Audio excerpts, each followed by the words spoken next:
मुहर्रम को जो वाक़या रूनुमा हुआ है, इसका आगाज सन 60 हिजरी को जिलहिज्जा के इब्तिदाई अय्याम में हुआ कि हजरत हुसैन रजी अल्लाह ताला अन्हो को पता चला कि हजरत अमीर मुआविया रजी अल्लाह ताला अन्हो की वफात हो गई है।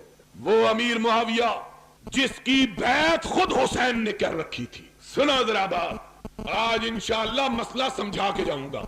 वो मुआविया जिसकी बैत खुद हुसैन ने की हुई थी, हुसैन ने भी की थी, जिसकी बैत उसके भाड़े भाई हजरत हसन ने भी की हुई थी, वो मुआविया फौत हुए। और जाकिर, वाइज और हमारे अनपढ़ मौलवी भी हजरत मुआविया का नाम लेते हुए हिचकिचाते हैं, उन पर दुश्मनाम देते हैं। उनसे जाके पूछो कि जाओ, हम तो साबित कर रहे हैं सिद्दीक और फारूक और उस्मान की खिलाफत को, लेकिन अगर तुम हमसे पूछते हो तो हमको ये बतलाओ कि मसला सिर्फ सिद्दीक, फारूक और उस्मान का नहीं, बल्कि तुम्हारे दो मासूम इमामों ने तो हजरत मुआविया की इमामत को भी माना हुआ है, हजरत मुआविया की खिलाफत को भी तस्लीम किया हुआ है। और अगर मुआविया की खिलाफत गलत थी तो सन 40 हिजरी से लेकर सन 60 हिजरी तक 20 साल के तवील अरसे में हुसैन ने मुआविया की खिलाफत को चैलेंज क्यों नहीं किया? बतलाओ। 20 साल मुआविया की खिलाफत को जनाबे हुसैन ने रजी अल्लाह ताला अन्हुमा कबूल किए रखा, एक लफ्ज जुबान से नहीं कहा। और हवाला सुन्नियों की किताब का नहीं, हवाला शिया किताब रिजाले कशी का करबला के अंदर शियों ने किताब छपवाई है, 3री सदी हिजरी, आज से 1200 साल पहले का मुसन्नफ है। और दूसरी किताब हयातुल कुलूब मुल्ला बाकिर मजलिसी ईरानी की, जो ईरान के शिया प्रेस ने छापी, उसका हवाला है। दोनों किताबों के अंदर लिखा है कि हजरत हसन रजी अल्लाह ताला अन्हो ने जब हजरत मुआविया रजी अल्लाह ताला अन्हो से सुलह की तो शराइत तय हुई। उसके बाद हजरत मुआविया रजी अल्लाह ताला अन्हो ने हजरत हुसैन की शराइत को तस्लीम किया, हजरत हसन की शराइत को तस्लीम किया। जब शराइत तस्लीम हो गई, हजरत हसन ने अली के बेटे ने खिलाफत से दस्तबरदार होकर उस मस्जिद के अंदर, जिस मस्जिद को उनके बाबा हजरत अली ने बनवाया था, उस मस्जिद के अंदर अपने बाप हजरत अली का मिंबर रखवाया और उस पर हजरत अमीर मुआविया को बिठाया।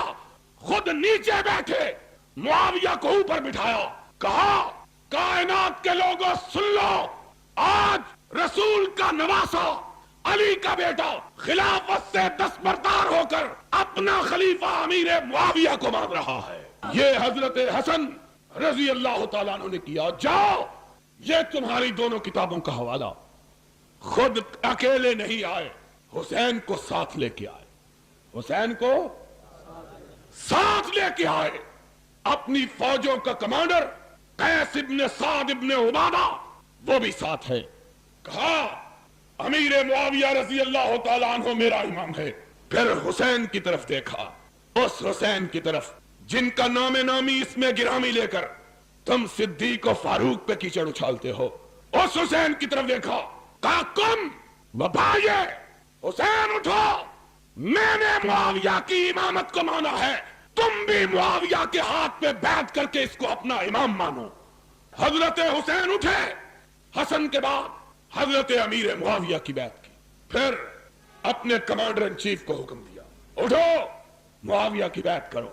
कहा, उठो बैत करो। फौजी आदमी था, इधर देखा उधर देखा, अब क्या करूं?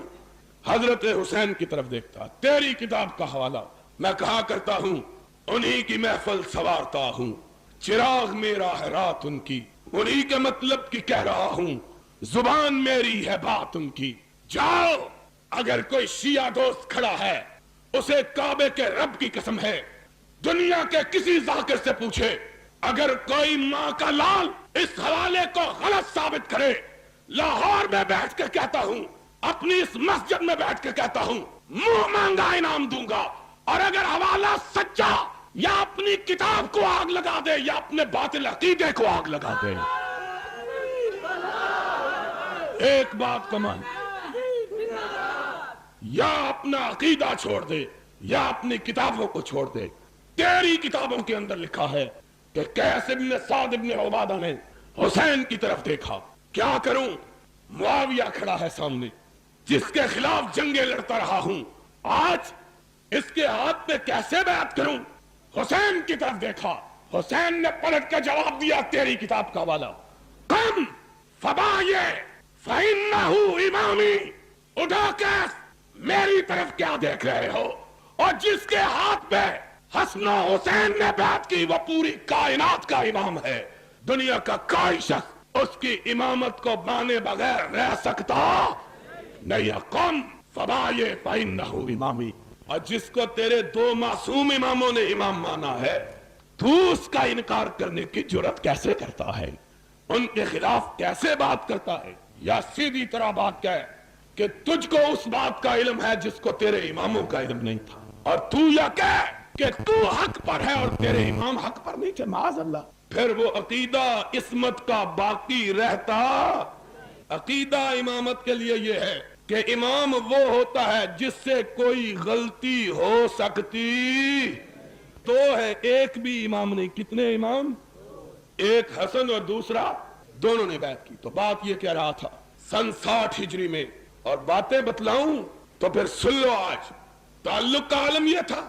آج باتیں کرتے ہیں مروان کی، عبد الملک کی اور حضرت امیر معاویہ کی. جاؤ اپنی کتابوں کو اٹھا کے دیکھو. 20 سال حضرت معاویہ رضی اللہ تعالیٰ عنہ نے حکومت کی ہے. کتنے سال؟ 20 برس بلا شرکت غیرے حکمران اور خلیفۃ المسلمین اور امیر المومنین رہے ہیں. حسین بھی ان کی رعایا اور حسن بھی ان کی رعایا. بس رعایا. جا اپنی کتابوں کو اٹھا کے دیکھ. تیرا مرزا عباس قمی منتہی المقال میں ملا باقر مجلسی جلاء العیون میں لکھتا ہے کہ جب تک نمازیں امیر معاویہ کے مقرر کردہ گورنر مدینہ مروان کے پیچھے پڑھتے رہے، حسن بھی حسین بھی نمازیں کس کے پیچھے پڑھتے رہے؟ امیر معاویہ کے قائم کردہ گورنر مدینہ مروان کے پیچھے. آج باتیں کرتے ہیں مروان ایسا اور امیر معاویہ ایسا.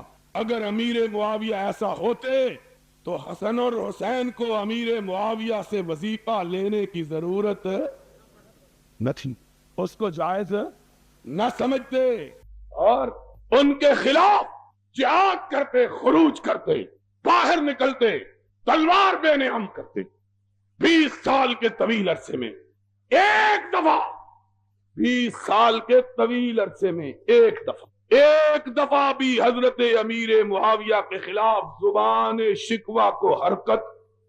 آج یہاں مسئلہ کفر و اسلام کا بنا لیا ہے. کافر مسلمان، تیرے کہنے سے نہ کوئی کافر ہوتا ہے نہ تیرے کہنے سے کوئی مسلمان بنتا ہے. کون کافر کون مسلمان؟ میرا عقیدہ یہ ہے جس کے ہاتھ پہ حسن و حسین بیعت کرے وہ کبھی کافر ہو سکتا؟ میرا تو تیرے اماموں کے بارے میں یہ عقیدہ ہے، اور تیرا اپنے اماموں کے بارے میں عقیدہ کیا ہے کہ امام اور معصوم ہوتے ہوئے بھی انہوں نے کافروں کی بیعت کر لی تھی. کچھ خدا کا خوف کرو. ابھی بتلاؤں گا تعلقات. تو بات یہ ہو رہی تھی سن 60 ہجری میں حضرت امیر معاویہ رضی اللہ تعالی عنہ کا انتقال ہوا.